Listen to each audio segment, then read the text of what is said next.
Communists infiltrated the black community over 50 years ago, but their campaign was much more effective once black television programs and magazines became popular. Their goal was to distort the values and integrity that black people were recognized for. During the civil rights era, broadcasts around the world showcased blacks peacefully protesting in the bitterest of environments. Marxists had to be crafty in their execution. After all, at the time, the black community was possibly the most conservative racial group in the country. So, in order for blacks to change their socio-political view, a major change had to occur. Before the civil rights movement, the black father was a strong, obstinate, stern, non-negotiating, no-nonsense leader, not just of the family, but of the community. He did not care to be popular, saying things that others wanted to hear. Actually, many of the things he said, his gestures, and his sometimes harsh depictions would have been considered politically incorrect. His views might have been outdated, but he was a respected person. He was a truthful person, an honorable person. He was a hard worker, and he expected no less from his sons and even the neighborhood boys. He'd expressed to us that no matter how poor or how down and out the situation was at home, you never compromise your pride and integrity.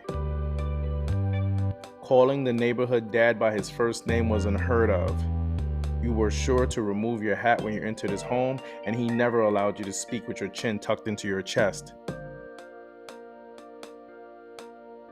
He'd correct your child just as quickly as he'd correct his own, and the men had something like a covenant, where having integrity was the standard. They took pride in being truthful and doing what was right. Because I'm his offspring, I called him dad, but he wasn't just my dad. In a sense, he was the community's dad, one of the guardians of the neighborhood. And collectively, all of the dads were respected the same. It didn't matter if he was unemployed or even a bit too fond of the bottle. You showed him respect. Sometime when us boys were out playing football in the streets, he'd gesture for us to throw him the ball, and we'd be in awe at how far and accurate he could throw.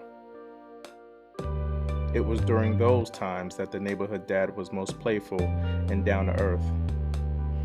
As for addressing him in a slightly informal way, this was the best you were going to get. You'd call him Pops or yell, "I'm going long, Mr. So-and-so, hit me." Yes, even during those times, you never called him by his first name. The thought wouldn't even cross your mind.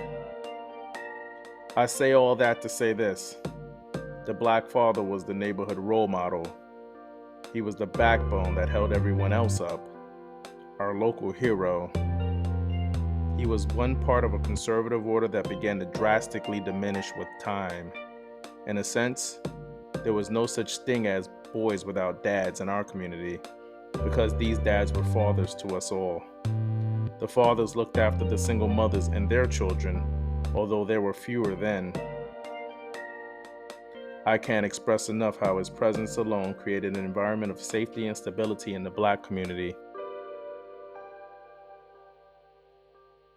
The cultural Marxists were also aware of the pivotal role that the black father played in the community, and it was for this very reason that they devised a plan to eliminate him permanently.